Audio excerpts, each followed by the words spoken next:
Friends, you are watching the all rounders. Friends, आज हम आपकी मुलाकात एक ऐसे मेहनती और काबिल स्टूडेंट से करवाते हैं जिन्होंने अपनी जहानत, अपनी मेहनत और अपनी काबिलियत से वो मुकाम हासिल किया जिसका ख्वाब बहुत से बच्चे देखते हैं। फ्रेंड्स, जब हम गवर्नमेंट मेडिकल कॉलेजेस में एडमिशन के बारे में सोचते हैं तो हमारे जहन में आता है कि वहाँ बड़े बड़े शहरों के प्राइवेट इदारों में पढ़े हुए और अकेडमी से आए हुए बच्चे ही एडमिशन ले सकते हैं। लेकिन आज मैं आपकी मुलाकात एक ऐसे काबिल स्टूडेंट से करवाऊंगा जिन्होंने इन सब बातों को गलत साबित करते हुए कामयाबी की एक नई तारीख रकम कर दी। जी हाँ, मैं बात कर रहा हूँ काबिल स्टूडेंट मोहम्मद अली साहब की, जिन्होंने 2021 का मेडिकल टेस्ट क्वालिफाई किया है। आइए उनसे बात करते हैं। अच्छा, आप अपने बारे में हमें कुछ बताएं। First of all, I want to introduce myself. This is Muhammad Ali, father name Abdul Rashid. I studied primary from The Educator, then I went to Danish School for my secondary and matric. I also passed FSC from Danish. And then I take exams of MN and VCAT and I got 191 marks in it. And these are good marks to go to admission in medicines. Okay, आपकी primary schooling दी educators Fateh Jang की है। आप वहाँ की कोई memory share करना चाहते हैं? Yes, I want to share something. The Educator was good school, very beneficial for me. I had studied good. मैंने वहाँ बहुत अच्छे तरीके से पढ़ा और कॉन्सेप्ट्स पे उन्होंने अच्छा काम किया। मैंने इंग्लिश में वहाँ बहुत कुछ सीखा, यानी इंग्लिश की ग्रामर थी और बाकी चीज़ें, क्योंकि एक्सपोर्ट का सिलेबस था और ज़्यादा बेस की जो मजबूती आई वहाँ से। देन उसके बाद बाकी ये था, मैं आपको इवेंट की बात पूछ रहे हैं आप, तो इवेंट वहाँ उर्दू स्पीचेस, इंग्लिश स्पीचेस होती थी, ठीक है, साथ स्पोर्ट्स भी होते थे, स्पोर्ट्स क्विज भी होता था। तो मैं सब में पार्टिसिपेट करता था, सब में। मैं उर्दू डिबेट्स में ज़्यादा पार्टिसिपेट करता था और हमेशा फर्स्ट पोजीशन लेता था। तब पक्का मेरा नाम था उर्दू स्पीच में। अच्छा, आपकी प्राइमरी स्कूलिंग की बेस ने आपको इस मकाम पर आने में कितनी हेल्प की? It was really beneficial for me, because जब तक आपकी बेस स्ट्रॉन्ग नहीं होती तब तक आप आगे स्टडी अच्छी नहीं कर सकते, आपको आगे चीज़ों की समझ नहीं आएगी, ठीक है। और मैं सोचता हूँ कि सबसे जो मजबूत चीज़ होनी चाहिए ना बेस में, वो आपकी इंग्लिश होनी चाहिए, और उस पर उन्होंने काम किया था। अच्छा, आपकी दानिश स्कूल की जर्नी कैसी थी? वहाँ का माहौल, रूटीन और कल्चर कैसा था? Danish school is a school where I learned very different things, time management and discipline etc. Danish school में सिर्फ स्टडीज पे काम नहीं होता, बाकी चीज़ों पर भी काम होता है। मैंने वहाँ स्टडीज भी की और बाकी स्किल्स भी सीखे। I was head boy of my school, मैं हेड बॉय भी था। बाकी चीज़ें यानी मैनेजमेंट आ जाती है इसमें, कोऑर्डिनेशन आ जाती है, ग्रुप वर्क आ जाता है, ये चीज़ें मैं वहाँ से सीखी।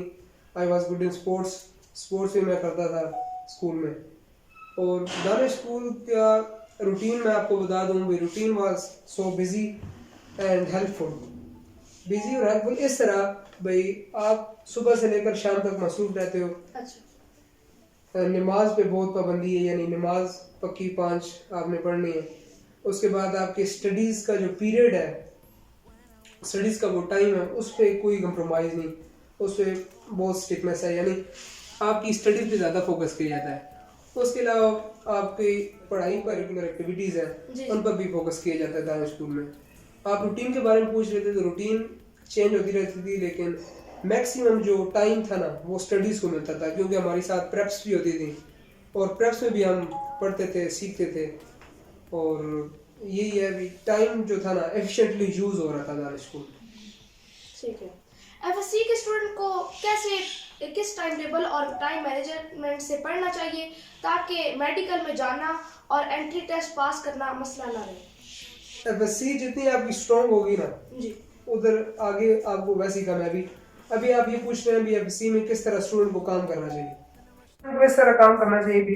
एफएससी में मिसाल के तौर पे एक टॉपिक है, आपको टीचर ने पढ़ाया, आपने वो आगे घर में किया, तो उसे उस हद तक ही ना छोड़ें उस टॉपिक को, उसकी ब्रीफ उसके अंदर डीप जाए। मिसाल के तौर पे एंटी टेस्ट के हवाले से उसकी साथ साथ तैयारी जारी रखें। मैं अपने बारे में बताऊं तो मैं जब फर्स्ट ईयर और सेकंड ईयर में था तो क्लास पर स्टडी के साथ साथ मैं इंटी टेस्ट प्रिपरेशन की जो बुक्स थी जी जी। उनके क्वेश्चन भी करता था। मिसाल के तौर पे अभी एक टॉपिक है सेल वाला, तो सेल टीचर ने पढ़ा दिया और हमने आके घर में कर लिया, इधर तक काफ़ी नहीं है। आप घर में आके उसके जो इंटी टेस्ट में जैसे क्वेश्चन किए जाते हैं कॉन्सेप्ट बेस, वैसे उसे प्रैक्टिस करें, उसकी प्रैक्टिस करें। जब तक आपकी कॉन्सेप्ट्स अच्छे नहीं होंगे आगे इंटी टेस्ट में आपको ये बहुत काम आने वाली चीज़ है कॉन्सेप्ट्स। तो कॉन्सेप्ट्स आप टीचर से क्वेश्चनिंग करें, उसके बाद खुद आप एनालाइज करें चीज़ों को। एनालाइज करने का ये मतलब है, मिसाल के तौर पे अगर बुक में कोई लाइन है, फॉर एग्जांपल मोमेंटम हो गया, product of mass and velocity, मगर आपको इसे एनालाइज करना चाहिए, इसके प्रॉब्लम्स करने चाहिए, ठीक है। यानी कोई चीज़ आप चॉइस पे ना छोड़ें। और आप टाइम टेबल का पूछ रहे थे, टाइम टेबल ये है कि एफएससी के स्टूडेंट को कम से कम 8 घंटे तो पढ़ना चाहिए। ज़्यादा पढ़ता है तो वो ज़्यादा बेहतर है। और 8 घंटे को कैसे यूटिलाइज करना है, ऐसे नहीं कि 8 घंटे आप लगातार बैठ जाएं, ये हैक्टिक होगा आपके लिए और आप इतना सीख भी नहीं सकोगे। घंटा पढ़ो, थोड़ा सा रिलैक्स करो ताकि आपका दिमाग जो है वो अगले घंटे के लिए रेडी हो जाए। और ये नहीं भी एक सब्जेक्ट पकड़ के आप बैठ जाओ और कहो मैंने 8 घंटे ये सब्जेक्ट पढ़ना है, नहीं। एक सब्जेक्ट पढ़ो, ठीक है, ब्रेक पढ़ो, ठीक है, ब्रेक लो, दूसरा पढ़ो, फिर ब्रेक लो। और शॉर्ट ब्रेक्स का ये फ़ायदा है ना, शॉर्ट ब्रेक्स घंटे के बाद फिर ब्रेक, इससे आप थकोगे भी नहीं और आपका स्टडी टाइम भी ज़्यादा होगा, ठीक है। एंट्री टेस्ट और मेडिकल में दाखिले की तफसील बताएं ताकि दूसरे स्टूडेंट्स के लिए आसानी हो। अच्छा, दाखिले की तफसील के बारे में मैं आपको बताऊं कि इस साल जो मेरिट पॉलिसी है वो 10% मैट्रिक है, 40% एफएससी और 50% एमडी-कैट। तो देखा जाए सबसे ज़्यादा जो वेटेज है वो एमडी-कैट की नज़र आ रही है। तो एमडी-कैट में आपकी यही फिजिक्स, केमिस्ट्री, बायोलॉजी और रीजनिंग ये सब्जेक्ट होते हैं। ये सब्जेक्ट आप फर्स्ट ईयर और सेकंड ईयर में पढ़ते हैं, लेकिन आपको ये तब हेल्पफुल होगा, आप एमडी-कैट में तब इसे अच्छा अचीव कर सकेंगे अगर आपने फर्स्ट ही सब्जेक्ट्स को बहुत अच्छे तरीके से पढ़ा होगा। तो आप प्रोसीजर पूछ रहे हैं, प्रोसीजर यही होता है, एफएससी के बाद एंट्री टेस्ट होगा, एंट्री टेस्ट के बाद एग्रीगेट बनता है, उसके मुताबिक दाखिले मिलते हैं। तो एमडी-कैट की तफसील की मैं तरफ जाऊँ तो उसमें आपके आ जाते हैं इंग्लिश, मैंने जो आपको सब्जेक्ट्स बताए हैं अभी, इनमें एमसीक्यूज टाइप्स सारे क्वेश्चन होते हैं। उन एमसीक्यूज टाइप्स में से जो है कुछ क्वेश्चन ऐसे होते हैं जो कि बुक की लाइंस होती हैं, आप इजीली कर लेते हो, लेकिन बच्चों को डिफरेंशिएट करने के लिए, बच्चों में फ़र्क लाने के लिए वो लाजमी पेपर में कुछ ऐसे क्वेश्चन रखते हैं कॉन्सेप्चुअल जो तमाम बच्चे नहीं कर सकते।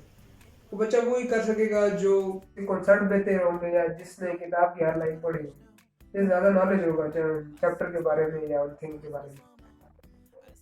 एंट्री टेस्ट करने के लिए क्या एकेडमी क्वालिफाई करने के लिए क्या एकेडमी ज्वाइन करना जरूरी है, आपकी क्या राय है? I think it's not essential. भाई एकेडमी का ज़रूरी नहीं है। The basic thing is that how you study, भी आप पढ़ कैसे रहे हैं, आपका पढ़ाई की रूटीन क्या है।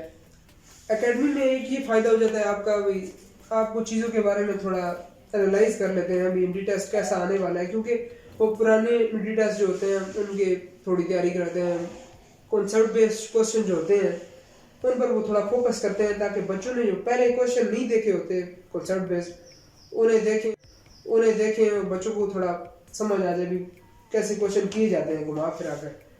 तो अगर आप फर्स्ट ईयर सेकंड ईयर में से ही आप वो चीज़ शुरू कर देते हैं, वो प्रैक्टिस शुरू कर देते हैं, और वो प्रैक्टिस, अब देखिए 2 साल की प्रैक्टिस और 1 साल की प्रैक्टिस में फ़र्क है। तो वो 2 साल आप स्टडी के साथ प्रैक्टिस तो आपके लिए वो ज़्यादा बेहतर है। एकेडमी में आप सोच रहे होते हैं, बंदे ये सोच रहे होते हैं भाई first year second year normal पढ़ते हैं, फिर कहते हैं 1 साल 1 महीना एकेडमी लगाएंगे और सब कुछ हो जाएगा। ये नहीं हो सकता, यानी 1 महीना आप क्या कर पाओगे। बिल्कुल। मुस्तकबिल में आप मेडिसिन की कौन सी फील्ड परस्यू करना चाहेंगे? मेरा ज़्यादा प्रेफरेंस मैं दूंगा वो न्यूरो सर्जरी या ऑर्थोपेडिक सर्जन, सर्जरी में जाने का मुझे शौक है, तो मैं सर्जन बनना चाहता हूँ। एक वो बच्चा होता है भी जो साथ पढ़ भी रहा होता है फर्स्ट ईयर सेकंड ईयर को, और साथ साथ इंट्री टेस्ट के हवाले से भी तैयारी कर रहा होता है। अब उसकी जो तैयारी है ना, एफर्ट, वो 2 साल कंसिस्टेंसी, यानी वो लगातार एक काम पर जुड़ा हुआ होता है, यानी इंट्री टेस्ट के हवाले से भी उसके जहन में तैयारी कर रहा होता है। लेकिन कुछ अब बच्चे हैं वो कहते हैं भाई हम एक ही महीने में सब कुछ करेंगे, तो it is possible, not possible, ये नहीं हो सकता। यानी एक महीना आप क्या कर पड़ोगे। बिल्कुल। मुस्तकबिल में आप मेडिसिन की कौन की सी फील्ड परस्यू करना चाहेंगे? मेरा ज़्यादा प्रेफरेंस मैं दूंगा वो न्यूरो सर्जरी या ऑर्थोपेडिक सर्जरी में जाने का मुझे शौक है, तो मैं सर्जन बन। मैट्रिक के स्टूडेंट्स को आप क्या मशवरा देंगे? वो किस तरह और कितना टाइम रोजाना पढ़ाई को दें? मैट्रिक एक बेस है फर्स्ट ईयर और सेकेंड ईयर की, तो एंट्री टेस्ट में मेजर जो चीज़ है मार्क्स और कॉन्सेप्ट प्लस। अभी एंट्री टेस्ट में आप देखते हैं जब मेरिट वो बनाते हैं 10% मैट्रिक, 40% एफएससी और 50% एमडी का है। अब वो आप ये ना समझिए जो मैट्रिक है वो सिर्फ 10% आता है, वो इस तरह अभी 10% तो आपकी लगेगी वेटेज उसकी, लेकिन अगर आपकी मैट्रिक कमजोर थोड़ी पड़ जाती है तो आपके साथ वो 40% एफएससी और 50% एमडी कैट को भी लेट होगी। तो मैट्रिक आपकी जितनी स्ट्रॉन्ग होगी फर्स्ट ईयर सेकंड ईयर को पढ़ सकेंगे, और आगे एंट्री टेस्ट में भी आपके कॉन्सेप्ट्स अच्छे होंगे। तो मैट्रिक के लिए मैं ये मशवरा दूंगा मैट्रिक स्टूडेंट्स को कि वो ब्रीफ इंट्रोडक्शन है मैट्रिक में हर चीज़ के बारे में, तो उस चीज़ के बारे में उन्हें कॉन्सेप्ट जो है ना, कॉन्सेप्ट उनका बहुत ज़बरदस्त होना चाहिए मैट्रिक में।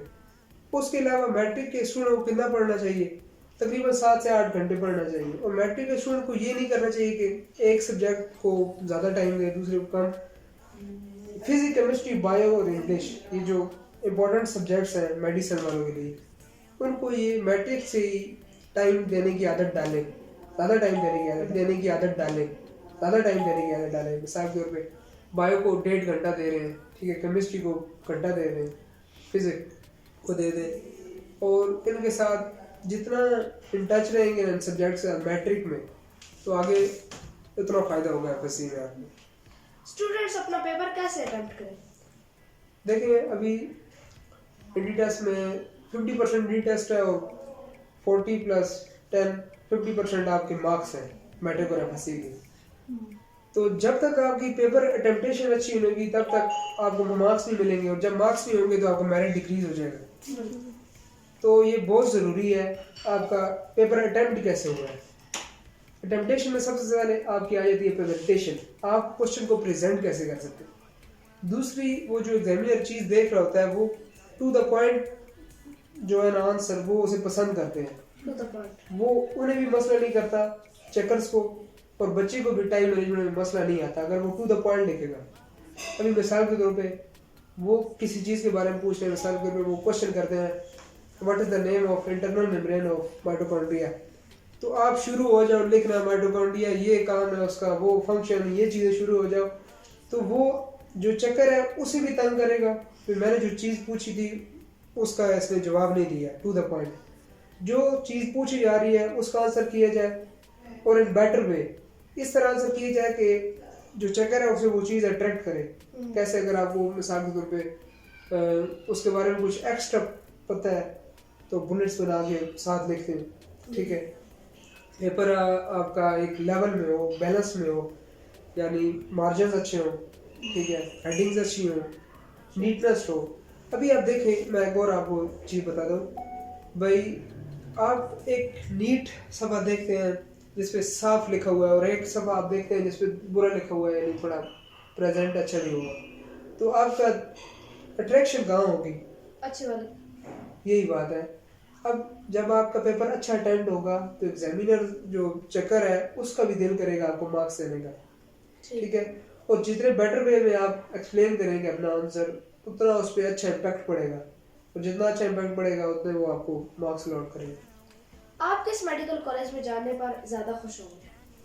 सबसे पहले तो हर किसी की ख्वाहिश होती है किंग गवर्नमेंट मेडिकल यूनिवर्सिटी की, क्योंकि वो रैंकिंग में सबसे टॉप पे है। उसके बाद बात की जाए तो मैंने नम्स को भी टेस्ट दिया था, उसमें मेरा स्कोर बहुत अच्छा था। उसमें अब देखा जाए तो मेरा नम्स में भी मेरिट बन रहा है, और सिविल सेक्टर में जो है, पब्लिक सेक्टर में मेरा मेरिट किंग एडवर्ड में बन जाएगा इंशाल्लाह। तो मैं प्रेफर जो है ना किंग एडवर्ड को करूँगा। तो ये जो होता है कि पेपर आउट ऑफ सिलेबस आ गया हमारे, जब हमारी उम्र होती है तब, तो ये बड़े होकर भी ऐसे कभी होता है कि पेपर आउट ऑफ सिलेबस आया? पेपर मैं पीएमसी के हवाले से आपको बताता हूँ। तो इन्होंने इस साल जो सिलेबस बताया था अभी इसी सिलेबस में से आएगा, उस सिलेबस को इन्होंने फॉलो नहीं किया। उस सिलेबस में से कुछ चीज़ें ऐसी थी जो आउट थी, यानी लेकिन वो बुक में से थी। तो मुझे पहले ही पता था भी ऐसे हो सकता है, तो मैंने ऑल ओवर तैयारी की थी।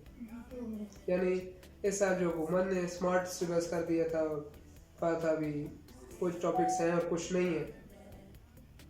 पेपर की हद तक तो वो ठीक है, पेपर में तो वैसे ही वो पेपर बनाएंगे पंजाब वाले, फेडरल वाले, लेकिन पीएमसी ने कुछ ऐसे टॉपिक्स थे जो स्मार्ट में नहीं थे और उनमें से क्वेश्चनिंग उन्होंने की थी।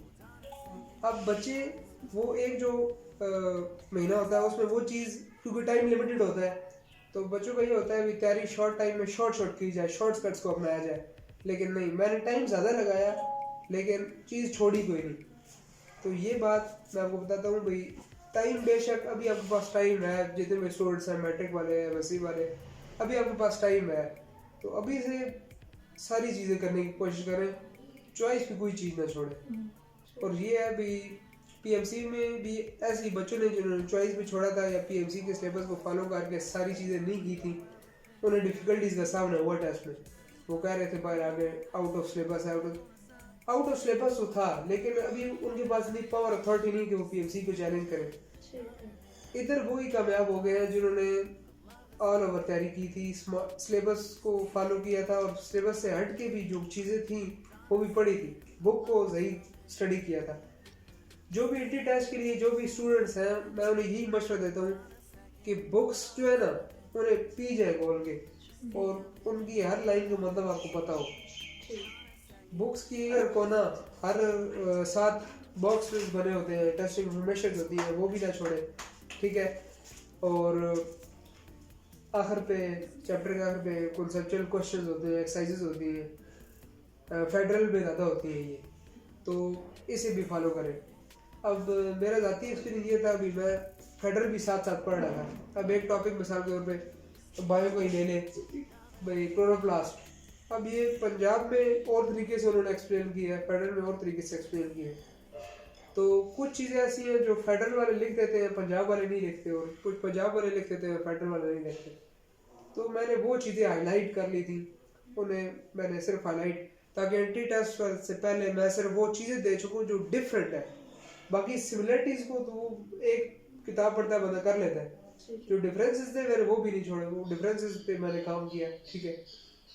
उससे मेरे अंदर कॉन्फिडेंट डेवलप हुआ, यार मैंने फेडरल को पढ़ा हुआ है, पंजाब को पढ़ा हुआ है, टेस्ट को कहाँ से देंगे, कोई जाके बहुत हाई लेवल को तो नहीं दे सकते ना। जो लेवल मेरा था मैंने उसके लिहाज से तैयारी मेरी मुकम्मल है। अभी आपने जो परफॉर्म करना होता है ना, यदि आपकी जितनी मेहनत है उसका जो फल देना होता है आपने उसी 2 घंटों में देना होता है, 3 घंटों में देना होता है। और उसी टाइम में अगर थोड़े आप परेशान हो, कंफ्यूज हो, तो ये परेशानी और कन्फ्यूजन आती कहाँ से है? ये परेशानी और कन्फ्यूजन तब आती है जहाँ अगर आप कमी रह गई हो, आप खुद से मुतमईन ना हो। अगर आप खुद मुतमईन हो के तैयारी ज़बरदस्त कर लेते हैं, तो वो आपका जो कॉन्फिडेंस लेवल है ना, वो आपको बहुत हेल्प करता है। अभी जो क्वेश्चन मुझे नहीं भी आ रहा था ना टेस्ट में, कुछ क्वेश्चन ऐसे होते हैं जो बंदा एट द स्पॉट नहीं कर सकता। क्वेश्चन नहीं भी आ रहे थे तो मैंने ये मेरे जहन में था मैं कर लूँगा, मैंने इतना पढ़ा मैं कर लूँगा, तो मैं बार बार उस पर सोचता था, बार बार एट द टाइम में कर लेता था। तो वो घबराहट और कॉन्फिडेंस लेवल का कम हो जाना, ये भी बहुत बड़ा इशू होता है। तो इसी के लिए मैं आपको कहता हूँ कि अगर आप चाहते हैं कि आपका कॉन्फिडेंस लेवल डेवलप हो, तो आप कोई चीज़ ना छोड़ें, आपके अंदर ये कॉन्फिडेंस होगा यार मैंने सब कुछ किया हुआ है। स्टूडेंट्स के लिए आप कोई पैगाम देना चाहिए? स्टूडेंट के लिए पैगाम यही है भाई, आपका सबसे मुखलिस दोस्त जो है ना, मुखलिस दोस्त वो आपके टीचर्स हैं और आपके पेरेंट्स हैं, जो आपको बनाने में सारा रोल मैं तो ये समझता हूँ उन्हीं का होता है। ये उम्र ऐसी होती है अभी बंदा एक तो डीरेल बहुत ज़्यादा हो जाता है, ठीक है। बाकी इसे मोटिवेशन, इस उम्र में आपको मोटिवेशन की बहुत ज़्यादा ज़रूरत होती है। और मोटिवेशन कुछ बंदे तो होते हैं सेल्फ मोटिवेटेड होते हैं, यानी उन्हें अंदर से ही पहले से पैशन होता है, लगन होती है। आप जब आप जिंदगी की कोई मकसद बना लेते हो ना, तो वो खुद ब खुद डेवलप हो जाती है, सेल्फ मोटिवेशन जिसे कहते हैं। और दूसरी मोटिवेशन जो वालिदैन हमें चीज़ें बताते रहते हैं, टीचर्स हमें बताते रहते हैं, ये भी बहुत ज़रूरी है। अब बच्चों को क्या चाहिए, बच्चों को लिए ये पैगाम मैं बताता हूँ भाई, स्टडीज़ को टाइम दें, जो वालिदैन कहते हैं ना वो बस करें, ओबीडियंट रहें और अपने साथ इंसाफ करें। अपने साथ इंसाफ क्या भाई, अभी मैं सोचता हूँ भाई अपने साथ वादा कर लें, मैंने आज इतना पढ़ना है, इतनी मैंने स्टडी करनी है और उसके मुताबिक चले। यानी अपने साथ सेल्फ कॉन्शियस बंदा होना चाहिए, अपने बारे में सोचें, 10 मिनट रोज़ाना बैठ जाए, सोचें मेरा फ्यूचर क्या है, मैं किस तरफ जा रहा हूँ। डू यू हैव एनी गोल, क्या आपके पास कोई गोल है, किस पर्पस के लिए आप काम कर रहे हो। अगर आपका गोल नहीं होगा, कोई पर्पस नहीं होगा, वैसे पढ़ रहे हैं, कोई आपके सामने, कोई आपके दिमाग में ड्रीम नहीं है, विदाउट ड्रीम नथिंग, आप गरीब हो। आपके साथ जब ख्वाब होगा, उस ख्वाब को हासिल करने के लिए आप मेहनत करोगे। अब मिसाल के तौर पे ये नहीं है भी आप एक बड़ा ख्वाब बना ले, अभी आप 6 में हैं तो आप कह रहे हैं मैं डॉक्टर बनूं और आप एफएससी की किताबें पढ़ना शुरू करें। नहीं, आपको ये एनालाइज करना चाहिए भी उस गोल तक पहुंचने के लिए मुझे क्या क्या चीज़ इंपॉर्टेंट है, उसको रियलाइज करके फिर आप ये देखें भी एट द प्रेजेंट मैं उसके लिए क्या काम कर सकता हूँ, उस गोल के लिए एट द प्रेजेंट मैं क्या काम कर सकता हूँ उसे अचीव करने के लिए। मिसाल के तौर पे आप 6 में हैं तो उस गोल को अचीव करने के लिए एट द प्रेजेंट आप 6 में मेहनत करके अच्छे मार्क्स ले सकते हैं, यानी आप 6 में अपने आप को डेवलप कर सकते हैं, 6, 7, 8। अगर आप मैट्रिक में हैं तो आपको मिसाल के तौर पर मेडिसिन का आपका गोल है, फिर आप ये देख रहे हैं मेरा मेडिसिन का गोल है तो 10% मैट्रिक है, तो उधर जब एग्रीगेट की कैलकुलेशन होती है तो पॉइंट्स में नंबर ऊपर नीचे जाते हैं और बहुत टफ कंपटीशन, तो आप मैट्रिक में ज़्यादा से ज़्यादा मार्क्स लेने की कोशिश करें।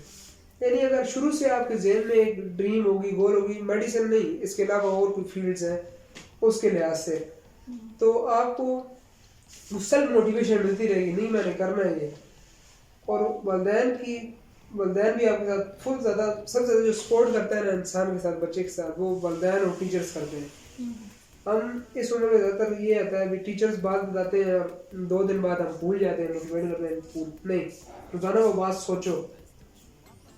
टीचर अगर नहीं कहता, खुद सोचो उस चीज़ को कि मैंने कुछ कर दिखाना है, मैंने कुछ करना है, ठीक है। तो मैं सोचता हूँ भाई इस दौर में सबसे आसान जो है वो पढ़ाई ही है, क्योंकि बाकी चीज़ें मजदूरी और ये चीज़ें तो बहुत मुश्किल है। तो बच्चों को यही है भी एक गोल बना ले, ड्रीम बना ले। मैं ये नहीं कहता भी आप सब चीज़ें छोड़ दें और बस पढ़ाई स्टार्ट कर, बाकी काम भी करें लेकिन अपने मकसद को ना भूलें। एक जो मकसद आपने बना लिया है, गोल बना लिया है, उसे ना भूलें। अब मिसाल के तौर पर मैं जब दानिश में था तो मैं बाकी स्पोर्ट्स गाला होते थे, मैं चला जाता था वहाँ, स्टडी मेरी रह जाती थी, लेकिन मेरे जहन में था मैंने उसे करना है, कंप्लीट करना है, मैं उसे कंप्लीट करता था। और जब तक कंप्लीट नहीं करता था तब तक मैं छोड़ता नहीं था उसे। तो मैं ये नहीं कह रहा भी आप बिल्कुल चिल्ला लगा लें बैठ जाए, ये नहीं है, ये भी आप थक जाएंगे, फिर कहेंगे मैं नहीं पढ़ सकता। पढ़ाई ऐसी चीज़ है भी अगर आप लगातार शुरू करते हैं ना तो वो आपके लिए हैक्टिक भी हो सकती है। आप ब्रेक्स लें, छोटी वक्फे लें, कोई अलग हट की चीज़ करें। अगर आप हॉबी आपकी बुक रीडिंग है वो करें, गार्डनिंग है वो करें, खेलने में अच्छे हैं जाके थोड़ा खेल लें और अपने मकसद पे ना डटे रहें। उसके लिए आप जो कुछ करना पड़े, रात को 1 बजे, अच्छा अगर आप अपने मकसद के साथ जो है ना मुखलिस हो जाते हैं तो आपको थकावट नहीं होती उसकी।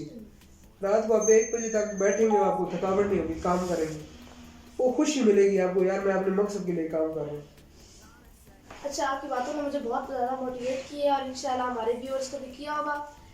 तो फिर इंशाल्लाह आपसे मुलाकात होगी। अल्लाह हाफ़िज़।